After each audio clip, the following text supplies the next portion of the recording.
Stampede हो जाएगा भाई।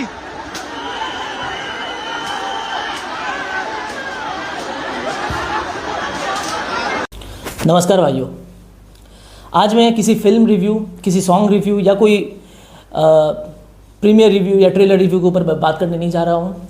आज मैं बात कर रहा हूँ उस हक पे, उस जज्बात पे, उस डेमोक्रेसी पे जो कहीं ना कहीं इस पॉलिटिक्स के अंधेरे में दबते जा रही है, ख़त्म होते जा रही है। जी हाँ, मैं बात करने जा रहा हूँ नीट एग्जामिनेशन पेपर लीक के ऊपर, जो अभी उसके ऊपर काफ़ी प्रोटेस्ट किया जा रहा है। तो पहले जान लेते हैं हम लोग कि नीट एग्जामिनेशन होता क्या है। NEET examination I mean national eligibility cum entrance test. अगर ये एग्जामिनेशन आप देते हैं तो आपको एक मेडिकल मतलब आप प्राइवेट कॉलेज या सरकारी मेडिकल कॉलेज में आपको एक एंट्रेंस मिलती है इसी एग्जामिनेशन के थ्रू। पर आज जो कुछ भी आंदोलन, प्रोटेस्ट, ये लाठीचार्ज, ये सब जो हो रहा है, आज क्यों हो रहा है? क्या इसमें स्टूडेंट की गलती है? क्या सरकार की गलती है इसमें, या वो सिस्टम की गलती है जिसने बच्चों के भविष्य को एक अंधेरे में ढकेल रहा है? क्या वो बच्चों ने एग्जामिनेशन प्रोसीड्यूर फॉलो नहीं किया था? क्या उन्होंने दाखिलाना दर्ज नहीं करवाया था अपना? क्या जो पॉलिसी होती है एग्जामिनेशन देने के लिए, क्या उन्होंने वो फिलअप नहीं किया था? आप किसकी गलती बोल सकते हैं इसमें? ये सिस्टम की गलती है या स्टूडेंट की गलती है? आज जो हम लोग जो देख रहे हैं, ये सरासर ये सिस्टम की गलती है। और मांग क्या है स्टूडेंट की? बस इतना ही मांग है कि हमारे एजुकेशन मिनिस्टर जो है उन्हें दरखास्त किया जाए, धर्मेंद्र प्रधान को हटाया जाए। और ये मांग क्यों ना हो, ये मांग बिल्कुल जायज़ है, उनका हक है। क्योंकि एक आप सोच भी नहीं सक रहे हो कि ये उस बच्चे लोगों पे क्या गुजर रही होगी, उस स्टूडेंट पे क्या गुजर रही होगी, जिन्होंने काफ़ी मेहनत से, इतने साल के मेहनत से उन्होंने उस एग्ज़ामिनेशन में अपना दाखिलाना करवाया, वो एग्ज़ामिनेशन को दिया उन्होंने, और उसके बाद आज ये पेपर लीक का कितने बच्चों लोगों का सपना, कितने बच्चों लोगों का भरोसा इस देश से उड़ जा रहा है।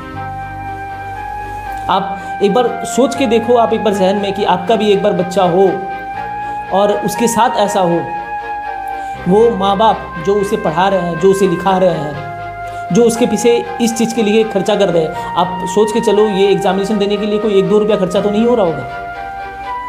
अच्छे खासे इतने सारे लाखों बच्चे हैं, आप एक बार कैलकुलेशन करके देखो कि अगर एक बच्चा से अगर 1000 रुपया भी खर्चा हो रहा है तो ये लाखों बच्चों के साथ कितना रुपया खर्चा हो रहा है। और इस खर्चे के बाद हमारा सिस्टम फेल हो रहा है। क्यों फेल हो रहा है? और ये एक बार ही नहीं, काफ़ी बार हो चुका है ये चीज़।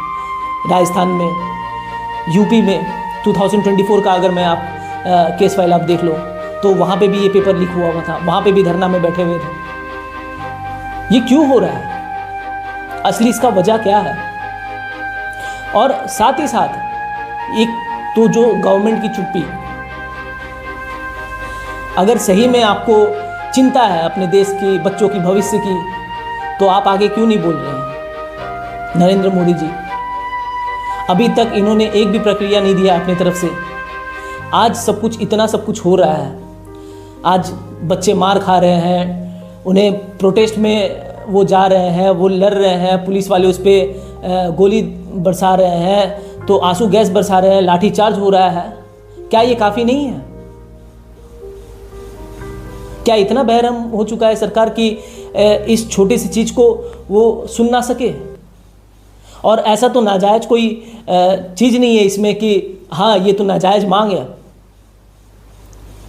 ये एक छोटी सी चीज़ है जो आप एक स्टूडेंट के साथ बैठ के या एक बार उनके साथ इंटरव्यू करके आप ये चीज़ को सुलझा सकते हो। इस चीज़ के ऊपर एक कोई निजी तौर तरीका लेके आ सकते हो कि हाँ इस बार हुआ है पर अगले बार से नहीं होगा, एक सोल्यूशन निकाल सकते हो। पर क्या ये सोल्यूशन है? आप डायलॉग से ज़्यादा आप डंडे यूज़ कर रहे हो, ये सोल्यूशन है? नहीं है, ये गलत सोल्यूशन है। इसमें तो आज मुझे देश में सच में, अभी कुछ दिन पहले जो नेपाल में, कुछ महीने पहले जो नेपाल में हुआ था, वहाँ के यूथ ने जो किया था वो पीएम बदलने के लिए, उसकी झलकियाँ साफ साफ दिख रही है आज के डेट में। क्या पता ये अगला वैसा ही देश बने। आप एक समझ के देखिए कि जिसों ने सरकार बनाया है वो सरकार गिरा भी तो सकते हैं, क्या वो नहीं गिरा सकते हैं? वो यूथ है, पावरफुल है, स्ट्रेंथ ऑफ माइंड है, पढ़े लिखे हैं, क्या उन्हें समझ में नहीं आ रहा है ये बात? और हमारे एजुकेशन मिनिस्टर धर्मेंद्र प्रधान वो तो कह भी रहे हैं कि हाँ ये हमारी गलती, एक पेपर लीक हुआ है, एनटीए फेल हुई है, पर क्यों हुई है इसका जवाब है नहीं। अगर सच में अगर मोदी जी को परवाह होता तो वो जरूर इस चीज के ऊपर एक्शन लेते, उन्हें सच में वो मिनिस्ट्री पद से दरख्वास्त करते हुए उन्हें हटाया जाता। कि ये कोई एक छोटी सी चीज नहीं है, ये एक छोटी बात नहीं है। हर बार पेपर लीक हो जा रहा है। आप 60 से 70 बार पेपर लीक हुआ है, क्या ये मजाक है या इस आड़ में एक धंधा चल रहा है? आपको लग रहा है कि ये कोई मजाक है कि नहीं आपने पेपर दिया और लीक हो रहा है वो पेपर? कैसे लीक हो जा रहा है पेपर? यहाँ स्कूल में एग्जामिनेशंस होते हैं, बड़े बड़े स्कूल कॉलेजेस में एग्जामिनेशंस होते हैं, वहाँ तो पेपर लीक नहीं होता है। क्या होता है क्या आपके स्कूल्स में भी, आपके इसमें भी? किसी ने आपने सुना होगा कि पेपर लीक होता है जल्दी? पर इतना बड़ा ऑर्गेनाइजेशन, इतना बड़ा सेटअप, इतनी बड़ी मिनिस्ट्री और इतना बड़ा एग्जाम, फिर भी पेपर लीक। और ये आज से नहीं, कई सालों से पेपर लीक। क्योंकि आप किसी का सपना आप तोड़ोगे ना, तो वो दर्द उसी को समझ में आता है जिसके साथ ये चीज़ हुआ रहता है। मिनिस्ट्री के बहुत बड़े बड़े बेटे सब जो है, आप कहाँ वो एजुकेशन इंडिया में लेते हैं, वो कहाँ यहाँ पे पढ़ाई करते हैं? सब बाहर है, सब फॉरेन कंट्री में पढ़ाई कर रहे हैं। पर किससे उम्मीद लगा के रखें? वो स्टूडेंट से उम्मीद लगा के रखें।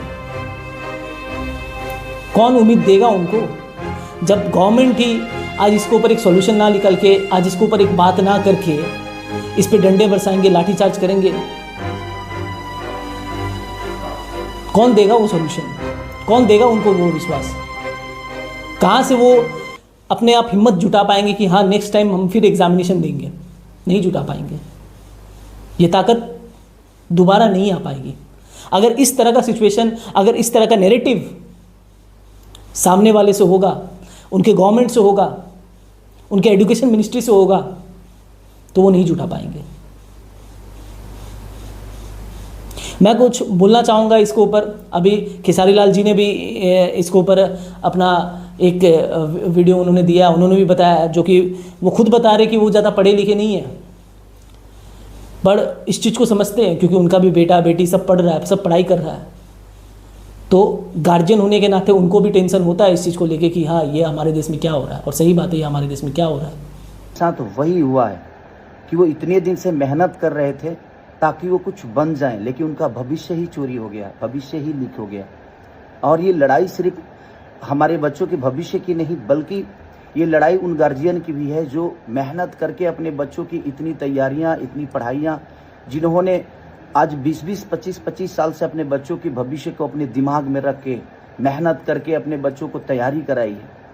सोचिए उन पे क्या बीत रही होगी कि वो किसी लायक आज नहीं बन पाए, बस सिर्फ लाठी खा रहे हैं वो।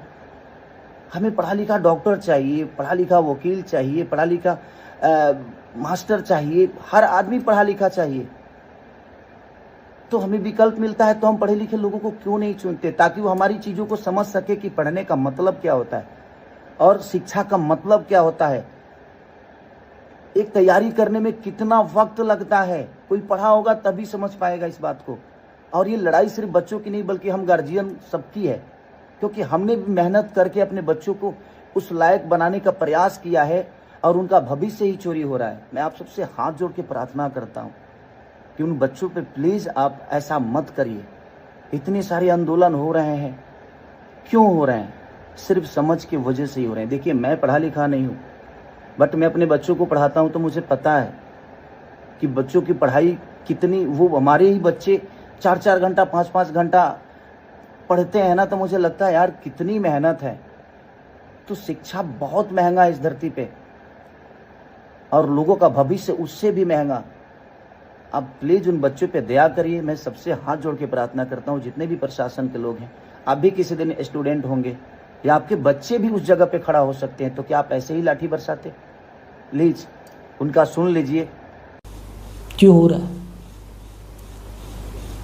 मैं छोटा सा सॉल्यूशन इस चीज़ को मैं समझता हूँ कि ये एक छोटा सा सॉल्यूशन से सॉल्व किया जा सकता है।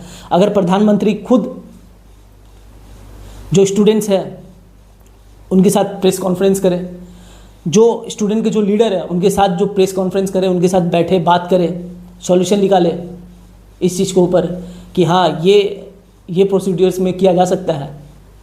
क्योंकि देखिए, आप प्रधानमंत्री है, नरेंद्र मोदी एक बड़ा नाम जुड़ा हुआ है, तो लोग, आधा जनता को तो उनसे ही विश्वास हो जाएगा कि कोई हमारे लिए तो बोलने वाला है। जब आप मौन व्रत रखेंगे तो कैसे विश्वास किया जाएगा इस चीज़ के ऊपर।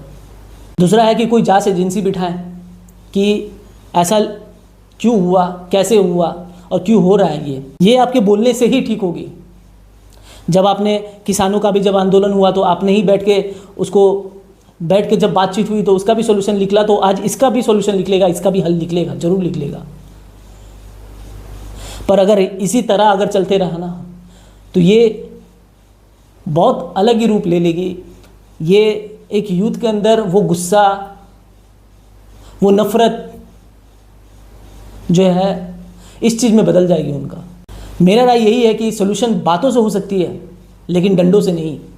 अगर डंडों से हम लोग हल निकालने को कोशिश करेंगे तो वो हल नहीं होने वाला है, वो नफ़रत में बदल जाएगी वो चीज़। अगर आप चाहते हैं कि इसी तरह का सवाल उठते रहे, कभी भी किसी चीज़ पे भी हो, तो आप मेरे चैनल को लाइक एंड सब्सक्राइब जरूर कर लीजिएगा आगे की वीडियोज़ के लिए। तब तक के लिए वंदे मातरम।